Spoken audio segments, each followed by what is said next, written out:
Ready to elevate your credit understanding and score? With insider tips and a plan, you can take action to improving your score, which can save thousands in unnecessary finance charges. Let's tackle today's topic with your coach, Credit Christy. Hey friends, it's Christy, your credit coach. Thank you so much for joining me for another episode. Today, I want to share with you a report that is presented by Transunion, and it's a credit card and unsecured personal loan balances report that has an overview of first quarter of 2023. So this report is entitled Credit Card and Unsecured Personal Loan Balances Remain or at Near Record Levels as Consumers Navigate Challenging Economic Climate. Well, to say the least, right?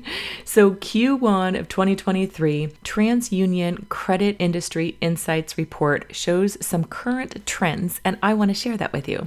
So they start with the obvious of what we're living through right now, which inflation remains at elevated levels and interest rates have risen sharply. Consumers are turning to credit cards and personal loans to manage household budgets. And it is unfortunate, but I'm definitely seeing that trend for at least over the last year, where credit card balances are ever increasing and the amount of credit cards that somebody has balances on is also increasing. And since mid-2021, which is nearly 2 years ago from the time of this recording, inflation rose to a near 40-year high. So what does that feel like? What does that look like for us? Well, credit card balances remain near record highs. And right now, the outstanding credit card balances equals $917 billion.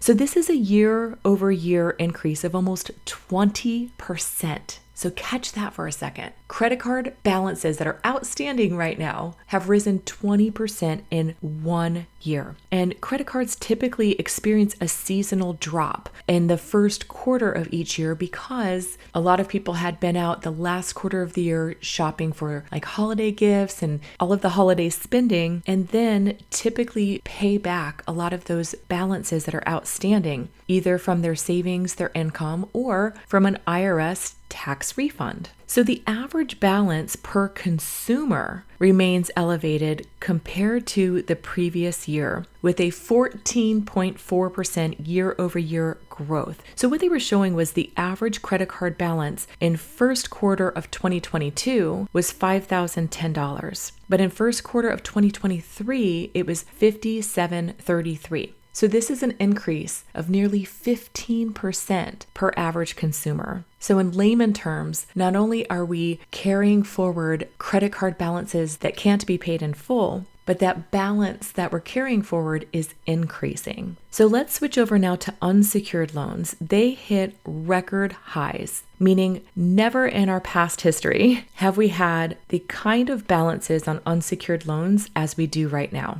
So it's up 26.3% year over year in first quarter of 2023. And this is a new high record of a total outstanding balance of $225 billion. So what's an unsecured loan? You may have heard of companies like Lending Club or One Main Financial, and they tend to offer loans that aren't secured by collateral. Like collateral is often a car, for example. So it's not a title loan. It's unsecured, which means it's just based off of your credit profile and your ability to repay. When I see an unsecured loan on somebody's credit card, it often signifies that they are stretched to the max on every other available line of credit to them. So usually their credit cards are maxed out and maybe they've applied for another credit card and didn't get approval. Unsecured loans have pretty hefty payments and very high interest rates. And when it comes to loans, those loans are segregated into a couple of different categories, often referred to as subprime, super prime, and prime. So subprime means it's the lowest level of credit eligibility. A lot of times that means lower credit scores and either a history of poor credit management or maybe not a deep history of credit. Well, subprime lending had a 40% increase in balances year over year. And that is very telling. It's actually very scary because that means the people who tend to have the least, right? They're already in a tough predicament because they have suffering credit scores. Now they're paying an obscene amount of interest on these loans just to help extend their income a little bit so they can make ends meet. Well, the next level up is super prime, and they have an increase in balances of 34% year over year. And then prime, which means acceptable or really good credit, is just over a 20% increase year over year. So the average balance per consumer is the highest it's been since Transunion has been tracking these numbers, which started in 2005. And that average balance per consumer for these unsecured loans is just over $11,000. Now, if you add into that equation a really high interest rate for an unsecured loan, that means a very hefty monthly payment as the responsibility to that consumer. And then 5 out of the last 6 quarters, bank card origination. So what's a bank card? Think of Chase, Capital One, Discover, Citi Card, something along those lines. Those new card getting started, they topped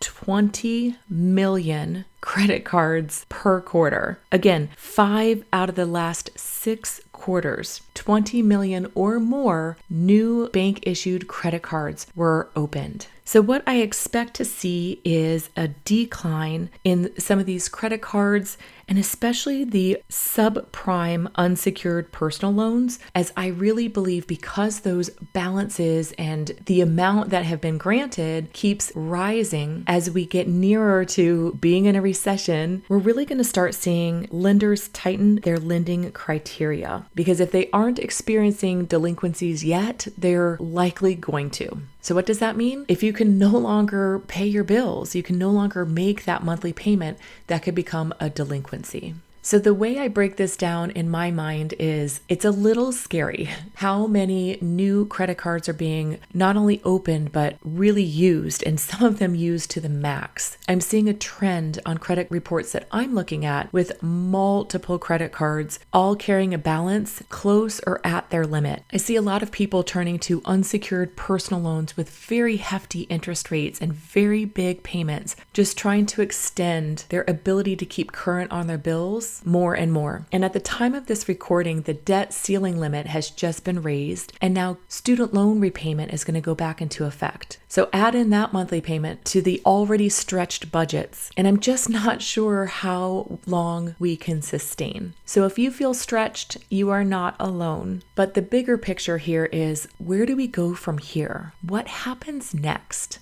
Well, I can share with you what I did, and it might not be something that you would like, but I had to take on a second and a third job to get out from underneath my debt. I had tens of thousands of dollars between my outstanding credit card bills, multiple credit cards, and a car loan that felt like it was just strangling me every single month. But what helped me get through is I knew it was temporary. I knew I didn't have to do this for long.